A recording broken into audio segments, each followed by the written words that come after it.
Okay, this is connected to the Rocky video I made, the video in the Rocky series. But it's more specific. It's about the film Rocky 5, and specifically, well, particularly the last scene. In that film, Rocky is just recovering from his fight with the Russian Ivan Drago, and he sort of gradually takes in this young and up-and-coming fighter called Tommy Gunn, who's played by the real-life boxer Tommy Morrison. Now, the best way I can describe Tommy Gunn is almost like a white Mike Tyson. He's powerful, he's skilled, he's young, he's got a volatile temper. He's pretty much like a white Mike Tyson. And I think that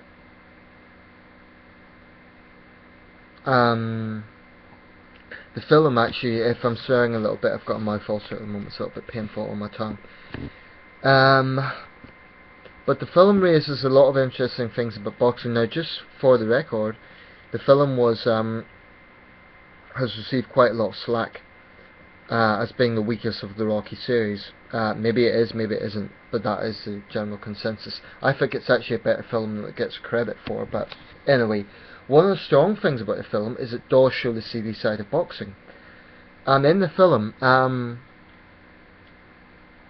Tommy Gunn is sort of seen as a villain towards the end, and it finalises where he's kind of goaded into a street fight with Rocky because the press give him a hard time.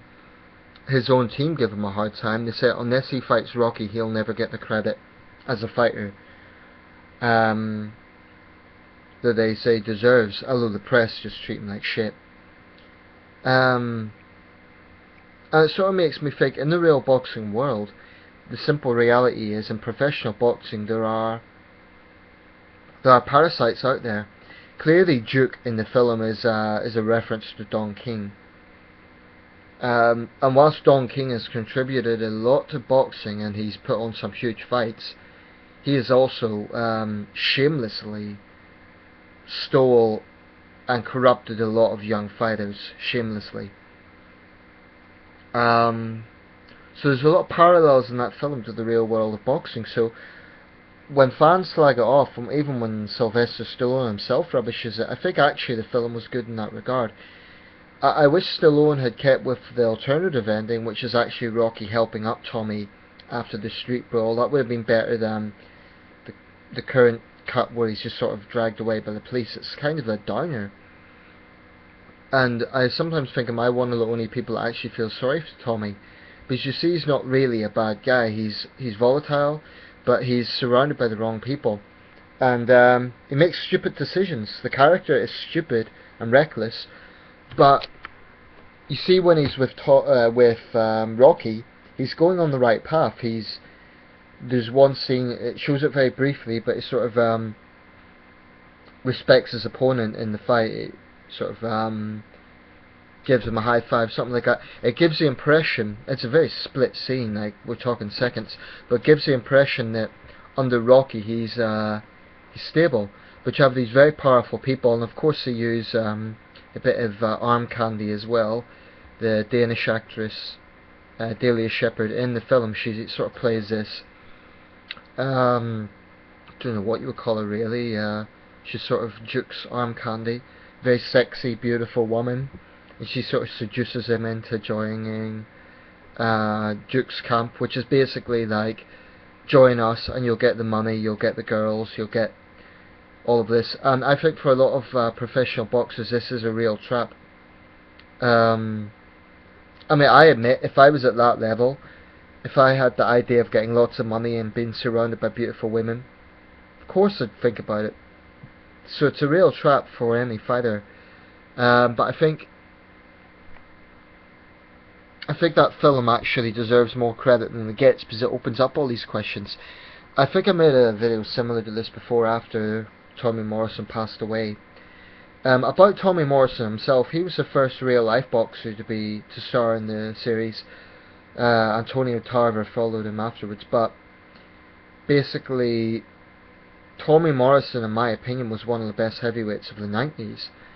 Not an all-time great, but still well above average. Very hard hitter and a very talented fighter. But like so many boxers, his life outside the ring distracted from that. He was diagnosed with AIDS, which he gave mixed messages on. At one point he said he had it, at another point he said he didn't. But he had a troubled outer ring life. One thing about the Rocky series is it certainly propelled him to a level of attention that he may not have got otherwise. But yeah, in my opinion, Rocky 5 is good in that sense. It shows the real side to boxing. And, you know, even though it's a film, I find myself getting very angry when I see sort of the press kind of harass Tommy Gunn, calling him a paper champion, and like, when are you going to fight a real fighter and all this sort of stuff. Because, again, in the real world, you have people like this who call fighters all the names they want, but don't do it themselves. I mean, the truth is, Tommy Gunn's character is a negative character. He does disrespect the man that got him there. He treats Rocky badly, but you see he's surrounded by corrupt people, and the press are just scumbags in the film. Especially there's one leading newsman who's sort of like the archetype of a nasty tabloid reporter. But actually, if you check it out, it's not a bad film in its own right. I know other Rocky fans may disagree with me, but I don't think it's a bad film in its own right. And it's good in the sense it just shows other sides to boxing. I may well have made this video before, but I've looked through my videos and I can't find it, so yeah. Okay, let me know your thoughts.